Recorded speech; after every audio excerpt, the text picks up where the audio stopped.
नहीं बढ़ने देते। क्यों नहीं बढ़ने देते? क्योंकि उनको शांति की प्राप्ति नहीं होती है। और पितृ की शांति कहाँ होती है? लोग कहते बोले गुरुजी हमने जाकर के उज्जैन में पिंड दान कर दिया, गुरुजी हमने नर्मदा जी में जाकर पिंड दान कर दिया, गुरुजी हमने गया जी में जाकर पिंड दान कर दिया, उससे पितृ दोष कभी दूर नहीं होता। ये श्री महापुराण की कथा में लिखा भगवान शिव माता पार्वती से कह रहे हैं कि कहां होता है। श्रीमद् भागवत कथा के 18,000 श्लोक श्रवण करवाने के बाद में वो 7 गठान का बांस ले जाकर के नदी में विसर्जन किया जाता है, तब जाकर के आपका पितृ दोष दूर होता है। उस घर में देवी का दुर्गा पाठ होता है, घर के अंदर देवी का हवन होता है, तब जाकर के कुल देवी का हवन होने के बाद में वो कुल देवी का दोष दूर होता है।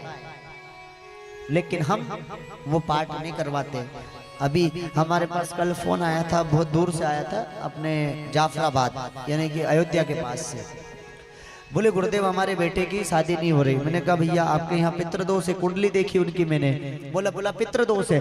बोले गुरुदेव हमने पितृदोष के लिए तो 2 बार पिंडदान करवा के आ गए, 2 बार वहां चले गए, वहां पिंडदान हो गया। मैंने कहा भैया पिंडदान करने से पितृदोष नहीं जाता है। ये श्रीमद् भागवत कथा के, आपने भागवत कथा कौन कौन ने सुनी? हाथ ऊंचा करो जरा। अरे खूब सुनी ना। यहाँ भी हुई है 3-4 बार भागवत, ज्यादा बार हो गई होगी, बहुत बार हो गई होगी यहाँ पे भागवत। तो बताया होगा आपको गुरुजी ने कि नहीं बताया है? भूल जाते हैं, वाह भूल जाना। क्या कहते हैं भगवान शिव माता पार्वती से कि जो भागवत के प्रथम दिन सुनाई जाती है श्रीमद् भागवत कथा में, धुंधकारी की कथा सुनाते कि नहीं? धुंधकारी की कथा, धुंधकारी कैसा था? आत्मदेव जी मरने के लिए गए थे कि मेरे यहाँ कोई औलाद नहीं है, तो मरने के लिए नदी किनारे पहुंच गए। तो ब्राह्मण ने जाकर आए, संत महात्मा, उन्होंने कहा ब्राह्मण मर क्यों रहे? फल दे दिया, मेरे घर औलाद नहीं है, मेरे घर संतान नहीं है। पुत्र बिन घर सुना, पति बिन मां। पुत्र के बिना घर सुना होता और पति के बिना मांग सुनी होती है। आत्मदेव जी रोने लगे। उनने कहा ये फल ले जाकर अपनी पत्नी को खिला देना, इससे तेरे घर अवश्य पुत्र की प्राप्ति होगी। पत्नी ऐसी थी, उसने सोचा कि मेरा पति शायद ये जहर मिलाकर लाया होगा, इतने दिन से औलाद नहीं हुई तो क्या औलाद होगी, तो मैं तो ये फल नहीं खाऊं, फेंक दूं। उसने वो फल को फेंक दिया और उसकी बहन ने कह दिया कि मेरे घर जो पुत्र होगा वो मैं आपको दे दूंगी। ये कथा तो आपने सुनी है, सबने सुनिए ना। तो वो जो बहन का पुत्र दिया था, वो पुत्र कैसा हुआ? मांस खाने वाला, शराब पीने वाला, वेश्याओं की संगत में जाने वाला पुत्र पैदा हुआ। और जब वेश्याओं के पास जाता तो धन था जब तक, तो वेश्याओं ने पूछा, और जिस दिन धन खत्म हो गया तब उन वेश्याओं ने उसे मार मार करके उसी के आंगन में गाड़ दिया। अब जब गाड़ दिया गया तो उसकी आत्मा भटकने लगी, और जब वो आत्मा भटकने लगी तो आत्मदेव जी का एक पुत्र कौन थे? जो वो फल खाया किसने? गाय ने। और गाय से किसने जन्म लिया था? गोकर्ण जी महाराज, जिनका शरीर तो पुरुष जैसा और कान गाय के जैसे थे। वो आश्रम में गुरुकुल में पढ़ाई करके आए थे, और जब आश्रम से पढ़ाई करके आए तो आत्मदेव जी रास्ते में मिल गए। उनसे पूछा, पिताश्री आप कहाँ जा रहे हैं? बोले बेटा क्या करूं, जी करके क्या फायदा, पुत्र नहीं था तो भी सुख नहीं, और पुत्र है तो भी सुख नहीं। ऐसी औलाद से तो मर जाना भला,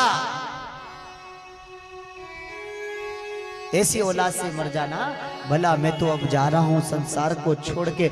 उस औलाद ने मेरी भरी सभा में नाक कटा दी, वेश्याओं का संगत पकड़ लिया, मांस खाने लगा, शराब पीने लगा, धन नहीं था तो माता को मार दिया, माता को कुएं में फेंक दिया, बाप था तो बाप को मारने लगा, चोरी करने लगा, डकैती करने लगा। आत्मदेव जी परेशान हो गए, घर से निकल गए। जब घर से निकले तो गोकर्ण जी वाला, अब वेश्याओं ने मार तो दिया, आत्मदेव जी से ने कह दिया, बोले पिताजी आप तो जाइए। बोले गोकर्ण जी महाराज ने कहा भक्ति करो, परमात्मा की भक्ति में आनंद है, ये पुत्र में सुख नहीं है। पुत्र कहां तक साथ देगा? सिर्फ अग्निदान तक जला देगा, पत्नी कहां तक साथ देगी, सिर्फ मकान तक। आगे क्या जाएगा, परमात्मा की भक्ति, परमात्मा का कीर्तन आगे जाएगा। आपके साथ में कुछ भी नहीं जाने वाला साहब। मर जाओगे भी तो बांध के ले जाएंगे तुमको, कह देगा ले जिंदगी भर खूब कहता था, खूब पैसा कमाया, जिंदगी भर कहता था ये मेरा कि वो मेरा, मरने के बाद कुछ भी नहीं है तेरा, सब खत्म। खाली हाथ आया खाली हाथ जाएगा, जैसे राजा रंग फकीर है। खाली हाथ आए हैं खाली हाथ जाओगे। जिंदगी भर कहते हैं हाय पैसा हाय बाप पैसा करोगे, लेकिन मरते टाइम भी साहब वो 2000 की साड़ी नहीं, वो आपको 2 रुपए मीटर का भी नहीं, वो 1 रुपए मीटर का सफेद कपड़ा उड़ा करके भेज देंगे कि ले जा, निकल जा घर से। किसके लिए कमाता है, किसके लिए करता है? अरे परमात्मा की भक्ति कर लो। उस धुंधकारी को मार दिया, वेश्याओं ने गाड़ दिया।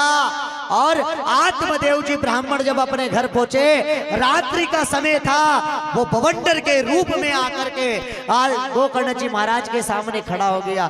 तो गोकर्ण जी महाराज कहने लगा, अरे भाई तू कौन है, सामने तो आ। तो कभी भैंसे का रूप धारण कर रहा, तो कभी बवंडर का रूप धारण कर रहा। आत्मदेव ने कहा तू सामने आकर तो बात कर। बोले भैया मुझे माफ कर दो, मेरे से गलती हो गई। बोले क्या हुआ बता तो सही।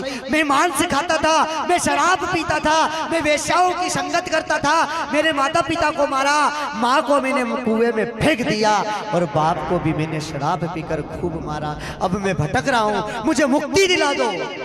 और साहब गोकर्ण जी महाराज अपने गुरु जी के पास में गए, गुरुदेव से हाथ जोड़कर प्रार्थना करने लगे। बोले गुरुदेव एक बात बताओ, मेरा भाई मांस खाता था, मेरा भाई शराब पीता था, मेरे भाई ने माँ को मार दिया, कुएं में फेंक दी, और अब मेरा भाई भटक रहा, बवंडर के रूप में घूम रहा है, प्रेत आत्मा में भटक रहा है। ध्यान रखना, जो ऐसा करता है ना, वो कहते ना अपन कि उसको चुड़ैल लग गई, कि उसको भूत लग गया। क्यों लग गया? वो कोई भूत चुड़ैल नहीं होते हैं, वो जिन्होंने शराब पी, जिन्होंने अपनी सास को मारी, जिन्होंने अपने माँ बाप को मारा, वही मर जाते एक्सीडेंट में, तो कहीं फांसी लगा के, तो कहीं कहाँ मर जाते, और बाद में भी शरीर में घुस जाते हैं। ध्यान रखना, कोई देवी देवता नहीं आते हैं कि शरीर में वो भूतड़े होने आते हैं, लटक जाते हैं, फिर बाल छोड़ के घूमती है, फिर नाचती है।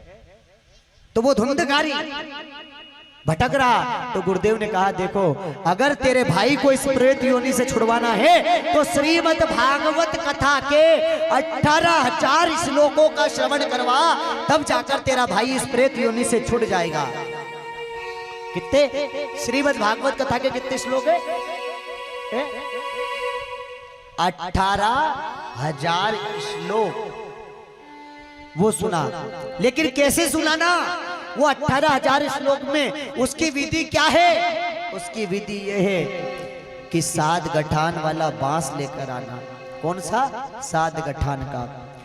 उस बांस में एक कपड़ा बांधना सफेद, फिर एक नारियल बांधना, और अपने जो पितृ जो मर गए हैं, जो पितृ लोग चले गए हमारे, उनका फोटो रखना। वहां पे उस बांस को रखी जाती है, और श्रीमद् भागवत कथा के 7 दिन तक, सप्तम दिवस तक वो 18,000 श्लोक को श्रवण करता है। और जैसे एक दिन होता तो एक गठान बांध देते हैं, नीचे से बांध के ऊपर तक ले जाते हैं। तो भगवान बता रहे हैं, गुरुदेव कह रहे हैं किसको? गोकर्ण जी को, कि उनको किस रूप में आएगा? वायु के रूप में, हवा के रूप में। कहाँ आएगा? उस बांस के अंदर। वो धुंधकारी कहाँ आया था? उस बांस के अंदर आकर के बैठ गया था। और 7 दिन तक, एक दिन हुआ तो एक नाड़ा, 2 दिन हुए तो 2 नाड़ा बांधते हुए 7 दिन तक श्रीमद् भागवत कथा सुनी। और 7वें दिन वो बांस फट गया और बैकुंठ से भगवान के पार्षद लेने के लिए आए साहब, और इधर से यमराज के लोग आए। और जब यमराज के लोग आए तो आपस में झगड़ा होने लगा। बोले ये धुंधकारी तो पापी था, इसने तो वेश्याओं का संगत करा, इसने शराब पी, इसने माँ बाप को मारा, तो ये तो नरक में जाना चाहिए। बोले नहीं, इसने श्रीमद् भागवत कथा के 18,000 श्लोक श्रवण किए, तो इसे कहा बैकुंठ की प्राप्ति होगी। और साहब उसे कौन सा? सोने का रथ, सोने का विमान लेने के लिए आया। धुंधकारी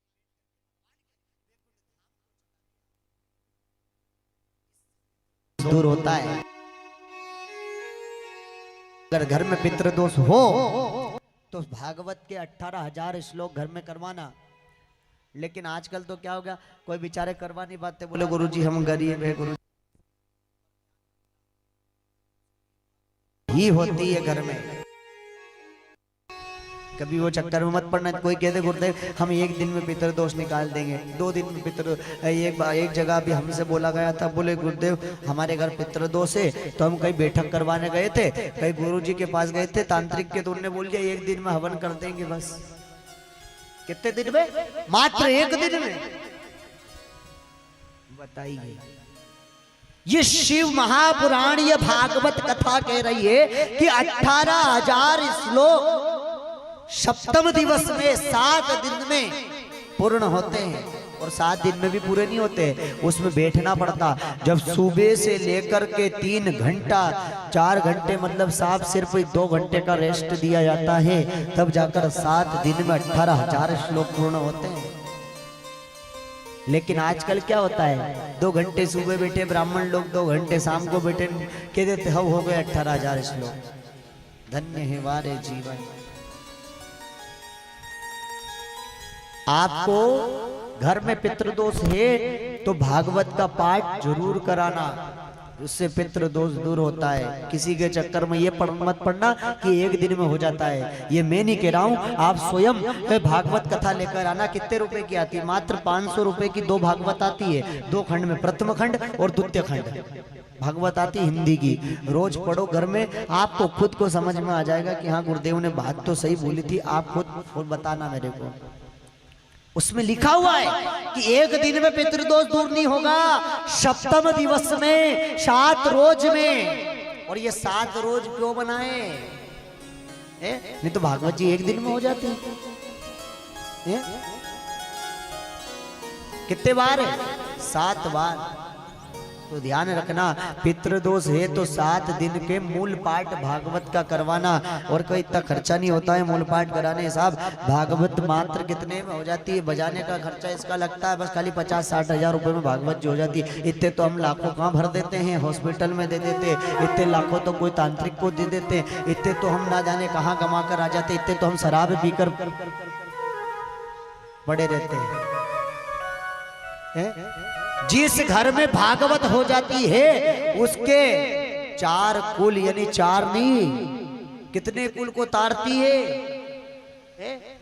उसके कितने कुल को? ये भागवत स्वयं कहती है कि उसके कुल का बेटा अगर संत बन जाता है ना तो उसकी 21 पीढ़ी को तार देता है। और ये श्रीमद् भागवत कथा भी उसकी 21 पीढ़ी को तार देती है।